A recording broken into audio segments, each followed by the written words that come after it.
wabarakatuh. Waalaikumsalam warahmatullahi wabarakatuh. Apa kabar? Sebelumnya saya mau ucapin selamat sama manggilnya Kang Asep aja ya. Iya. Enak ngono ya. Kemarin waktu saya ngikut di kantor pusat tanggal 17, kedua ya. Satu masuk Sinta ukuran saya lupa peringkat berapa tapi masuk. Terus yang kedua, ini dosen berprestasi apa dosen teladan sih? Dosen berprestasi. Dosen berprestasi untuk sains ya. Iya, rumpun sains. Juara 1. Itu gimana ceritanya? Soalnya saya punya beritanya sih waktu audisi di atas, cuma terus nggak tahu kelanjutannya. Nggak tahu juga kalau Kang Asep itu. Gimana kan? Iya. Jadi biasanya kan memang tiap tahun itu dosen berprestasi diadakan pemilihan itu, maksudnya. Jadi di beberapa itu indikatornya yang dilihat itu indikator di pendidikan, penelitian, pengabdian, dan juga ke mahasiswa. Jadi aktivitas untuk pengembangan mahasiswa. Nah kebetulan itu memang selama ini kalau kami menduga itu ya banyak dosen itu yang hanya tersentralistik biasanya. Kalau sudah ngurusin pendidikan ya ngajar saja. Kemudian kalau yang ngurusin penelitian ya kadang cuma penelitian saja, mahasiswanya nggak diurus dan yang lain. Nah, kebetulan kebetulan ini beberapa yang saya lihat trennya mulai dari tahun lalu. Tahun lalu itu kan Mas Andi itu. Andi Kurniawan. Ya kita ada beritanya juga. Tahun yang ini itu kebetulan karena kita ritme aktivitasnya kayaknya mirip. Ngurusin sembarang kalir gitu. Ngajar iya, penelitian iya, ngurusi PKM mahasiswa iya gitu ya. Iya, termasuk memang kalau ngajar tidak ada ngajar Pak, tapi aktif di pengembangan kurikulum. Nah kebetulan kemarin kita melakukan proses penyesuaian untuk kurikulum pendidikan perikanan se-ASEAN. Karena kebetulan se-ASEAN. Ya, kurikulum pengembangannya. Nah, kita sudah bicarakan di se-ASEAN mana aja? Indonesia, Singapura. Se-ASEAN yang mempunyai fakultas atau pembelajaran di bidang perikanan kelautan, Mbak. Kalau di ASEAN itu mana aja? Malaysia punya. ASEAN itu di ASEAN FEN ya, namanya itu kumpulannya ASEAN Fisheries Education Network. Nah, di situ itu Malaysia, kemudian Thailand, Vietnam, kemudian Kamboja, Laos, dan juga ASEAN Plus itu termasuk di Jepang, kemudian India, Bangladesh, Cina. Nah, itu kita penyesuaian itu. Nah, beberapa saya dulu menjadi delegasi di sana juga untuk pengembangannya. Ke Jepang atau kemana? Membicarakan itu. Jadi ada meeting khusus yang membicarakan itu di Thailand dan juga terakhir di Cina. Nah, terakhir itu juga kita membicarakan untuk pengembangan kurikulum perikanan juga, mobility dengan Eropa. Nah, itu yang dan itu yang pendidikan, Mbak. Kalau untuk penelitian itu alhamdulillah tiap tahun itu ada minimal 2 penelitian yang bisa kita dapatkan. Baik, secara konsisten. Waduh, belum sampai M lah, tahu. Kelihatannya banyak gitu. Kalau LPDP bisa sekali gitu. Sekali proposal. Gitu. Tapi kalau kita itu ngumpulkan 2-3 itu nilainya nggak sampai 500 itu. Nah, tapi yang mungkin lebih penting itu terkadang tidak hanya berhenti di penelitian, tapi menjadikan itu luaran kinerja UB, ini yang penting. Sehingga ngeling antara penelitian dan luaran kinerja yang berupa jurnal. Nah, jurnal itu juga harus kita pilih yang bereputasi internasional. Nah, ini memang tantangan ke depan itu dosen-dosen kita itu sepertinya. Harus bisa tembus ke jurnal yang kredibel dan itu rasio internasional ya. Ya, itu yang menurut saya di yang lain, dosen-dosen yang lain juga perlu untuk diposting. Sehingga hari ini itu kita melakukan beberapa pelatihan-pelatihan nantinya juga untuk yang di LPPM ya kebetulan karena sekarang juga lagi diamanai untuk di LPPM menjadi koordinator KKJF penelitian. Nah dari situ juga harus menghasilkan buku dan juga haki. Lah buku kebetulan saya punya 9, yang 3 itu di chapter 9 buku. Kemudian chapternya itu kami mempunyai yang publishernya itu Wiley, kemudian Springer, kemudian juga ada AP Press dan juga Sign Direct Elsevier. Jadi itu lumayan untuk memposting. Jika nanti Bapak Ibu bisa, itu saya senang sekali itu bisa menularkan bagaimana supaya bisa nulis di buku ya internasional. Di penerbit yang cukup internasional gitu ya. Ya, yang internasional dan well recognized. Jadi penerbit yang internasional dan juga well recognized. Saya kira kalau Sign Direct, Springer, Wiley itu semuanya pasti tahu itu, peneliti-peneliti di internasional itu, di dunia itu. Nah, selain itu juga paten maupun hak cipta itu memang harus juga dipikirkan, karena nanti luaran dari penelitian sekaligus kalau kinerjanya itu berupa publikasi dan buku, tapi juga harus yang bisa masuk ke masyarakat. Yang ini biasanya haki sederhana yang diaplikasikan ke masyarakat. Lah kami punya percontohan-percontohan kecil di masyarakat tentang penelitian-penelitian yang sudah kita lakukan. Dan itu tidak perlu yang terlalu tinggi, karena kebanyakan itu orang-orang kan penelitiannya sundul langit, tapi kemudian nggak aplikatif ke masyarakat. Lah ini yang teknologi yang tepat benar, mungkin istilahnya gitu ya, yang ya betul bisa diakses oleh masyarakat, bisa diaplikasikan, dan kalau bisa berbiaya yang tidak terlalu mahal mungkin ya. Ya betul. Nah itu yang ranahnya berarti kan pengabdian, Mas De. Jadi yang diaplikasikan ke masyarakat. Nah, selain itu juga kita harus konsisten untuk membina mahasiswa. Kadang banyak orang yang kelupaan itu, mahasiswanya tidak terurus dengan baik. Nah, di kemahasiswaan itu kebetulan yang tahun lalu saja kita secara konsisten juga mendapatkan pendanaan PKM dari Dikti ya untuk mahasiswa ya. Ya. Selain itu, aku punya data grafiknya PKM-nya naik terus ini. Betul. Alhamdulillah itu banyak juga itu. Enggak, saya punya data dari kanal berdiri itu kan ada beritanya, terus sampai kemarin kayaknya ada workshopnya ya, pasca Pimnas itu kan di Batu. Ya. Itu ada workshop Jod, bagaimana bisa membimbing PKM yang bagus. Kan saya seperti itu. Yang sama outbound ya, kalau nggak salah ya. Nah itu juga di tahun lalu kita satu-satunya, saya juga pembina di lembaga kemahasiswaan ya untuk yang LKP 2, Lembaga Kajian dan Keprofesian. Nah di LKP 2 itu juga tahun 2019 kemarin itu satu-satunya di UB yang mendapatkan pendanaan hibah Bina Desa. Nah, sehingga karena itu tidak bisa diajukan oleh mahasiswa personal, tapi lembaga yang mengajukan, lembaga mahasiswa.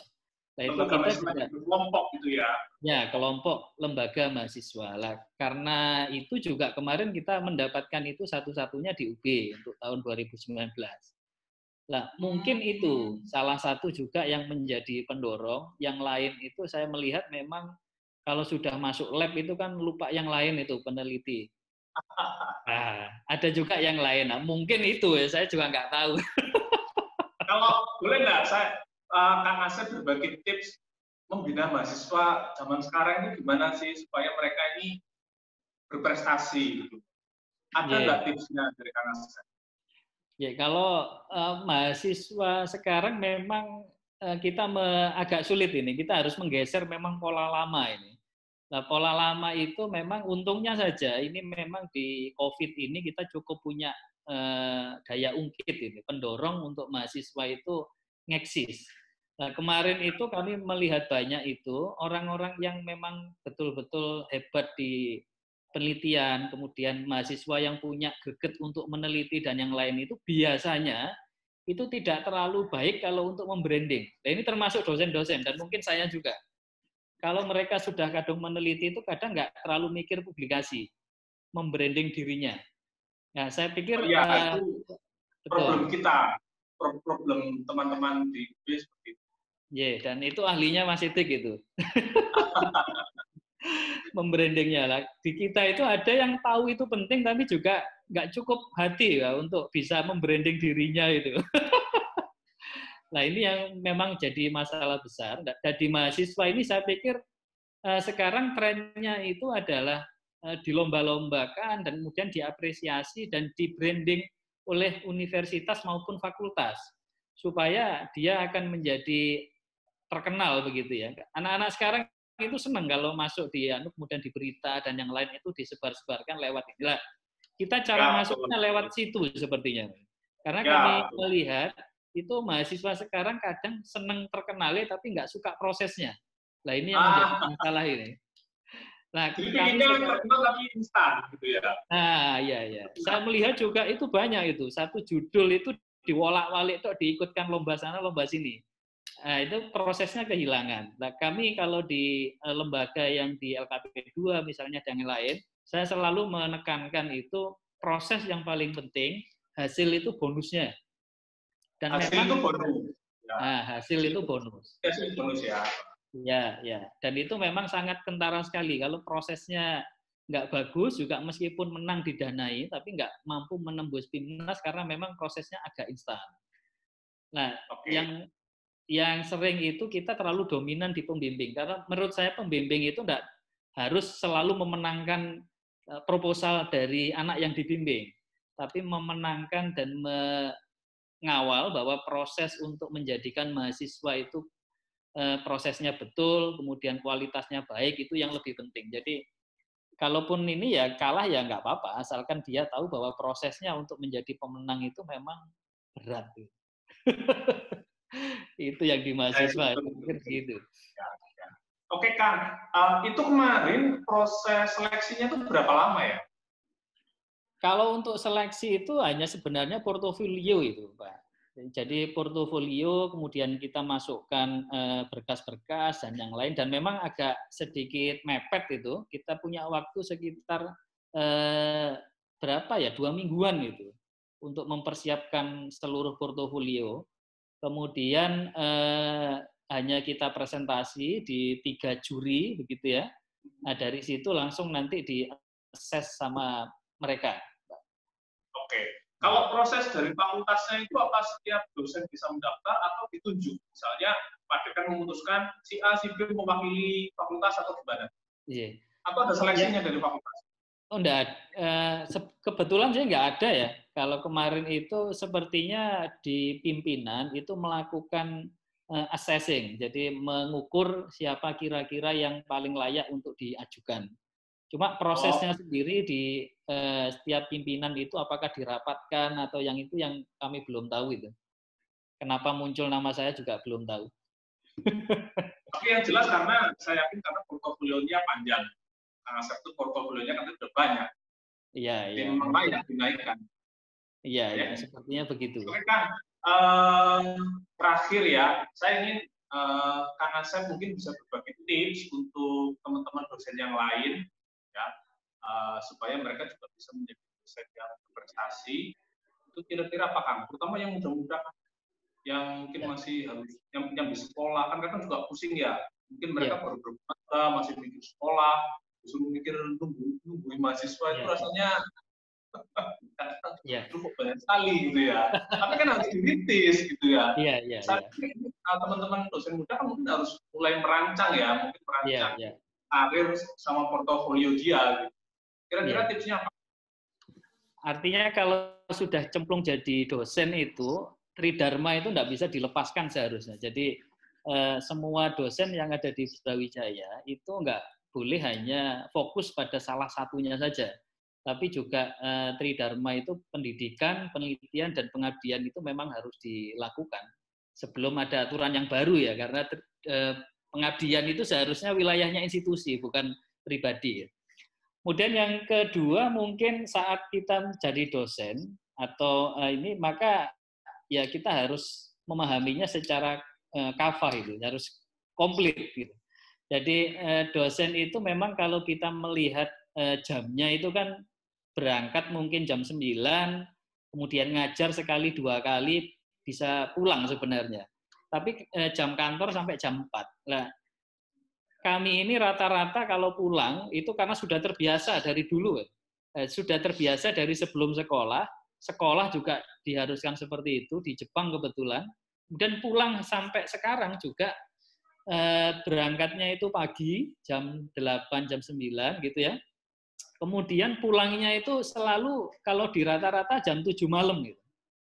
Nah ini memang nggak terlalu normal itu untuk untuk yang dosen-dosen dan yang, tapi menurut saya kalau memang sebenarnya tidak cukup itu waktunya kantor itu bagi dosen.